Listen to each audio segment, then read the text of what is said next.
Welcome to Fox Flash, I'm Riddles, and in this video I'll be reviewing the new plastic Mark IV Tactical Squad and Mark IV Assault Squad kits for Warhammer the Horus Heresy. The Mark IV was the first armour type to be cast in plastic way back in 2015, when a tactical marine kit was included as part of the Betrayal at Calth board game that pioneered the launch of Heresy plastics. The range of plastic Heresy models has evolved massively since then, and the armour kits that followed were rescaled and designed to be cross-compatible with a number of upgrade kits, leaving the Mark IV Marines as the odd man out. That has all changed with two brand new Mark IV Power Armoured kits, which brings them bang in line with their Mark II, Mark III and Mark VI brothers. There's a new Mark IV Tactical Squad, and they brought some friends in the form of a Mark IV Assault Squad. Essentially this release is actually two new sprues. The first is the Mark IV Tactical Marine sprue, which builds 5 models of bolters, whereas the second sprue builds 5 Mark IV Assault Marines armed with either chainswords and bolt pistols or power lances. There are 4 of the Tactical Marine sprues in the Tactical Squad kit, plus 2 accessory sprues. You can either build 1 squad of 20 Marines or 2 squads of 10 Marines with Sergeant, Nuncio Vox and Vexler.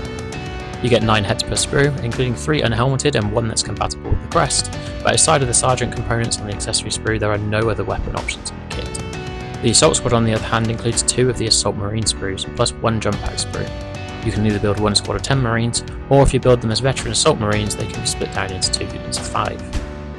Interestingly, the Assault Marine sprue includes 5 chainswords and 5 power lances, so you can make a 10-man Veteran Assault Squad wielding all power lances if you really want to. There are also 6 heads per sprue, 5 of which are helmeted and 1 of which is unhelmeted. The jump pack sprue is the same one found in the Mark VI kit, and that sprue includes an array of empty gun holsters, grenades and pouches, plus an unhelmeted head and a pair of lightning claws.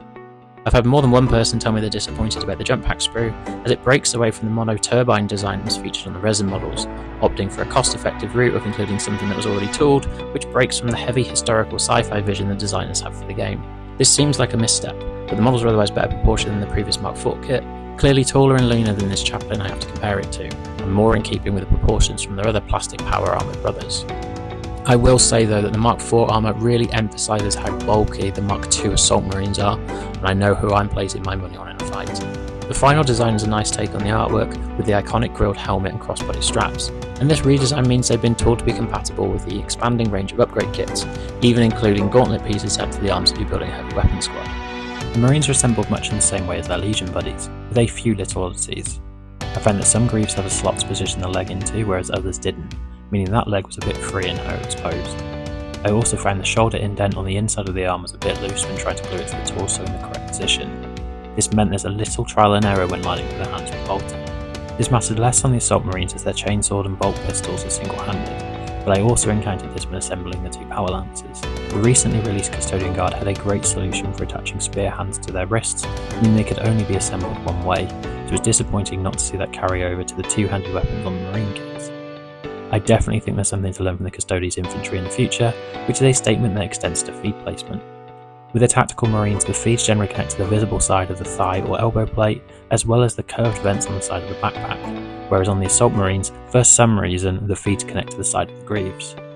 Special mention to the gate at the bottom of the jump pack where the vents are, which is barely wide enough to get the tip of a pair of clippers in, and the gates on the front torso panel that are placed directly next to the triangular pins for the arms. Take care not to cut those off. The jump packs are easier to assemble than the Mark II variations, although I can't decide if the fitting between the 2 pieces is meant to be a panel line or is an actual gap.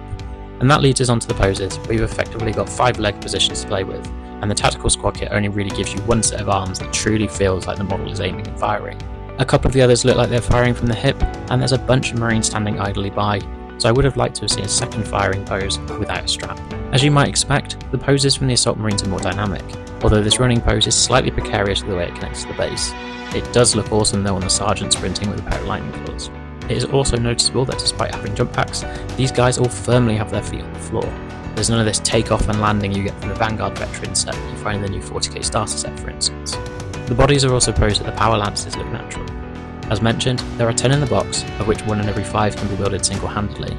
The notion of a Space Marine wielding a spear doesn't overly excite me as much as a chainsword or chain axe, although what I thought was interesting is the decoration on the spear. I find plastic Heresy kits very much have the grimdark of Warhammer turned down to almost 0 unless you paint it on, but the spear features a skull where the blade meets the shaft that gives a touch of gothic to it. It's nice to have options, but when the power lances are already available in the melee weapons upgrade kit, I can't help but think I'd rather have a complementing Mark IV combat shield design that can be equipped by regular Assault Marines, rather than what I think is otherwise a fairly niche option. But I am I'm really appreciative that they've taken the time to reimagine the Mark IV power armour in line with the other infantry kits. It seemed like an obvious gap in the range and gives us yet more options as to how to depict the Marines from the Age of Darkness. What legion are you painting your Mark IV Marines as?